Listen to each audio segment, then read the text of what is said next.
This is the AMDM, your quick morning podcast full of Memphis news. I'm Natalie Van Gundy. Today is Thursday, August 27th.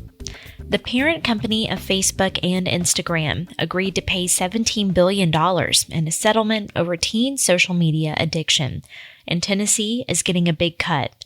Yesterday, Meta settled on the payout and agreed to add child safety measures like daily time limits and content controls.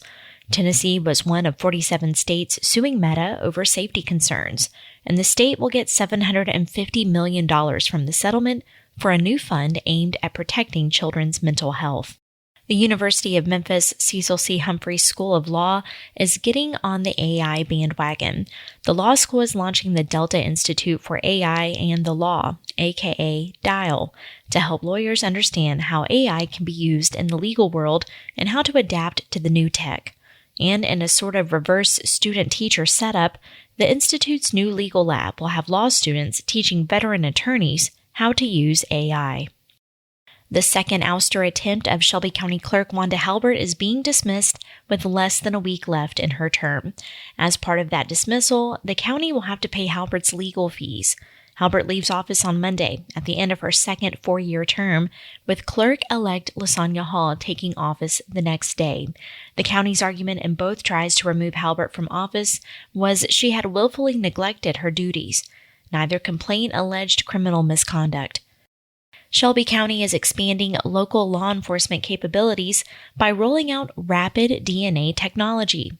The initiative is designed to return DNA results from a suspect or crime scene in as little as 90 minutes. The Shelby County Board of Commissioners recently approved up to $700,000 to purchase 4 rapid DNA machines. The new technology aims to dramatically reduce investigation timelines compared to traditional forensic processing at the Tennessee Bureau of Investigation Lab in Jackson, Tennessee. And now it's time for a look at one of the week's biggest stories with Mary Casciola. But stay with us after that for more of the day's news. Poplar Avenue and Highland Street has been a landmark corner for years, in part due to Poplar Plaza's second-floor exterior facade. Longtime Memphians may remember a giant Elvis wearing gold lame in the window when the space housed the Spin Street record store. More recently, it showed promotional University of Memphis graphics. Now the owners of Poplar Plaza are taking a new strategy with leasing for the shopping center, something they call dwell time. I'm Mary Casciola. Today, commercial real estate reporter Andy Ashby joins us to talk about it. Andy, thanks for being here. Thanks for having me.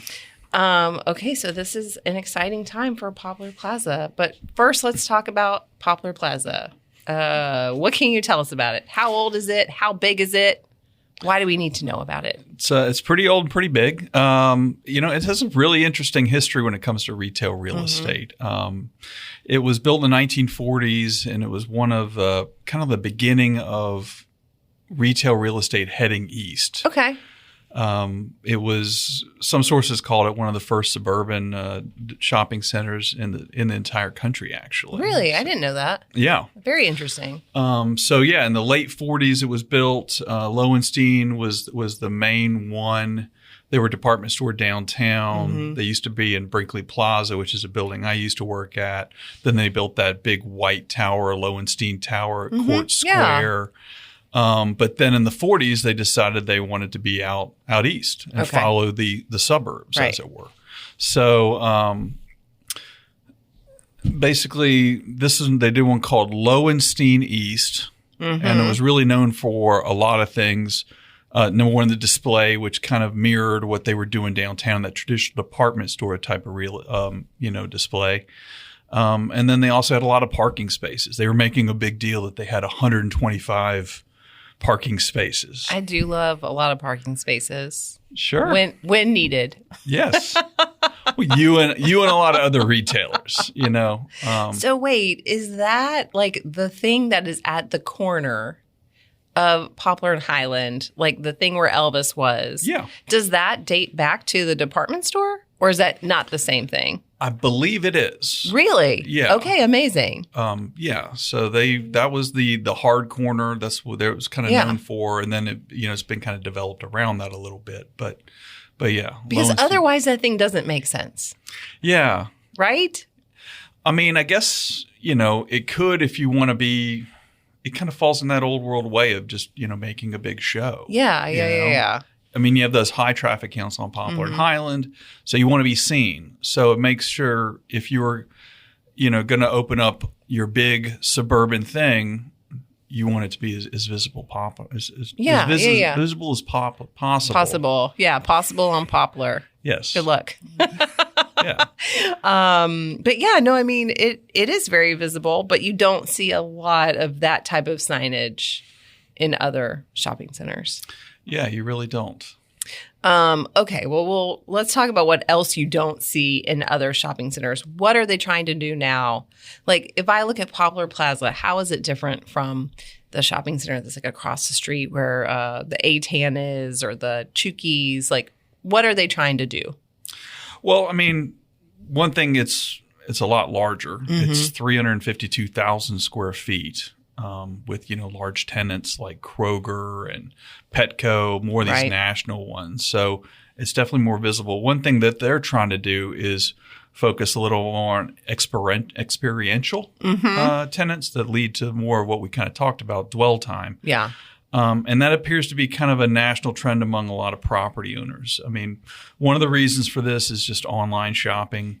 Yes. People are going on to Amazon. Yeah. They used to go buy shoes. Now they're buying it online or whatever. They can have it to you within a day. So why are you going to the store? I mean, I think I read about 80% of shopping still happens in person stores. But still, online's just been more and more prevalent. So these property owners are doing whatever they can to kind of fill their stores and looking for more of an experience. Oftentimes, where people can hang out a good bit. Yeah. A lot of them, traditional retailers don't necessarily lend themselves to hanging around. You go to Kroger. Right. You're not hanging around Kroger. Do not hang around Kroger. You're getting your groceries. I mean, you might. I don't know. But sorry. Who can say? I don't know. But I will say, let's turn to, restaurants, right? Yeah. Like, restaurants are trying to turn the tables. Come in. Eat. We love you being here while you're eating, and then get out so we can get someone else in. Exactly. So it seems like it's sort of a different way of doing business. Yeah. Okay. So what are the examples that are in the shopping center? What are the places where they want us to dwell? Okay. Well, some of the newer tenants they've landed are Feast and Graze, which is a charcuterie concept, Board to Beers, the Studio Karaoke, and Highland Nail Bar. Okay. The charcuterie, that kind of makes sense. It's not a fast food. You're sitting down at a table. There's, various cuts of meats and cheeses and whatnot. Board to Beers is a really interesting, kind of a throwback store in a way. Yeah. I mean, it's definitely a bar and it's got food, but it's got 3,500 games from across the world. And I have been to Board to Beers, and I was honestly overwhelmed by the number of games. Yeah. So, which game do you want to play? We have 3,500. Yeah. Monopoly, I guess. And they're happy to teach you about them too. Yes. It's very community oriented. Like the people, they have regulars who will show up and play just various games, and you almost never run out of games, but they're always, I've gone in there a couple of times with my son and other people, and they're always looking to teach you how, we got this new game in. Yeah. And it's very much a community that you might not get at a lot of retailers. Yes. So again, that kind of lends into that dwell time concept because it's this community that you're maybe not getting online or whatever. Right. And then the Studio Karaoke, that Finard actually leased them their old office space. That's what kind of their technique. Huh. They'll move their office space. They'll fix it up nice. Okay. They'll lease it out. They'll move to a different part of the shopping center. Interesting. And they're constantly doing that. But it's not a bar necessarily. You rent a booth. Right. For corporate functions or your own friend group. Right. And you spend a lot of time there. And even the nail bar, which doesn't seem like a place you'd hang out, they have a full bar. Oh, they do? Yeah. Oh, I didn't realize that. So it's literally a bar. Okay, yeah. Inside a bar. It's very meta. Yeah. So again, these are ones that are designed to kind of get them to hang out. And then also in the past, they've done like a pop-up pickleball concept. They're looking at that, but they're also looking at maybe like a virtual golf type thing, like the swing shacks and whatnot, where again, you're hanging out for a longer period of time rather than just 10 to 15 minutes. I will say there is the pickleball concept that is in Bartlett, that's in like the former movie theater, is really interesting because you can see the bones of the movie theater and you're like, oh, I'm in the movie theater, but I'm also on a pickleball court. So well, and that's a whole other thing. I mean, adaptive reuse. I mean, retailers are just having to be more and more creative. I mean, you look out at Cordova and all those kind of old, Kmart's type big box. Now you have the international market over there on, and same thing with Winchester, which is an old super regional trade area. You're seeing these large concept, and I think those are kind of fun stories to see how can they take these large spaces and with a new concept that will get people in, when the old ones kind of go away. I feel like that segues beautifully into that sort of anchor space because has anyone been in it since Spin Street left? Not a large one. Yeah. Okay. I think they tried for a while. It's about 15,000 square feet. And then they split it up into a couple of bays, just 6 bays. Okay. And then they've had a little here, a little there. But then the latest is, Dave's Hot Chicken is the most visible, but they're not taking up 15,000. Right. They're not getting that whole space because it's a large space. Yeah, I mean, 15,000 square feet. You got to think like fast food places are 2,000 to 3,000 square feet. So, but they will take that sort of vertical facade thingy. Yes. I don't have a great way of saying that. Like, what is that thing called? I'm calling it a large glass tower display. Okay, so Dave's is taking the large glass tower display. Yes, and we'll do something with it. Yeah. Okay, wonderful. And what do we know about Dave's? Well, Dave's is it's a fast casual chicken concept that was founded in Los Angeles around 2017. They specialize, strangely enough, in Nashville hot chicken, and they have almost 400 locations across the country. Actually got bought by a private equity firm last year for around $1 billion. So wow. Yeah, there's big money in hot chicken apparently. But Finard has really given them a lot of leeway with that space, especially that front design, the glass tower. Rick Smith, who's their director of real estate, described it as, he said, it's going to be a flying saucer with a beam and some really cool lights so that you're kind of getting the experience of being beamed in as you go in through the door. Oh, my goodness. So imagine you're walking in and you're looking up and it's just kind of coming down. I think he said something about smoke, but I don't remember that. That'd be really cool if they could pull that off. Okay, I can't wait to see that. Yeah, a little bit of a show with your dinner, as it were. And just wait for the first time they turn the lights on that, and drivers down Poplar and Highland are having like a little moment as they see it. Like, what is that? That's just what they're doing with buildings these days too. A little more display. Well, I guess we've sort of touched on this, but it's very interesting sort of this change to experiential because like what is the sense of how retail is driving this change? Like I was trying to go to a mall over the weekend, really wanted to go to a mall. There's not that many malls left. Sure. Right? Like but I mean, sometimes you just want to go like look at stuff, feel the fabrics, try on the shoes. But that has changed. That experience in retail exists in some way, but in a less way, I guess, is what I would say. So how has that change influenced what they're doing now? Well, yeah, I mean, used to be, brick and mortar retail was the only way. Yes. There was no digital option, and as more people are going online, it's something you have to look for things that they can't get online. Right.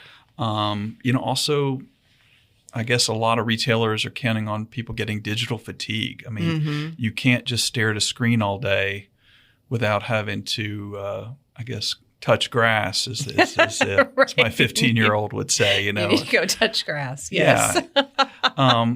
But it's also possible that you could see a return of this. I think retail's kind of come and go, and even Amazon. I read an article about them, how they're focusing more on brick and mortar. They kind of put bookstores out of business, and they're building I think it's a 2,300 square foot store outside of Chicago. Interesting. They bought Whole Foods, which is very much a physical entity. People think of trends as kind of going away. I remember, vinyl was going away, and now it's bigger than ever. Right. Everything is cyclical. Yeah, there's nothing new under the sun, and great. Yeah, I'm just saying, this could come back. It's impossible to predict. But yeah. Well, Andy, thanks for being here. Thanks for having me. If you are listening to the interview on YouTube, we'll see you tomorrow. And if you are listening via your favorite podcast platform, more news is coming up next.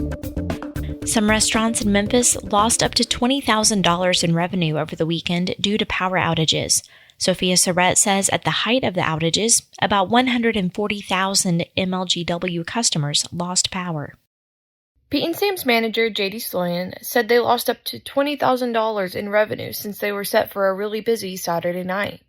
Luckily, Sloyan was able to save most of the restaurant's $10,000 and $15,000 worth of food after procuring an 18-foot refrigerator truck.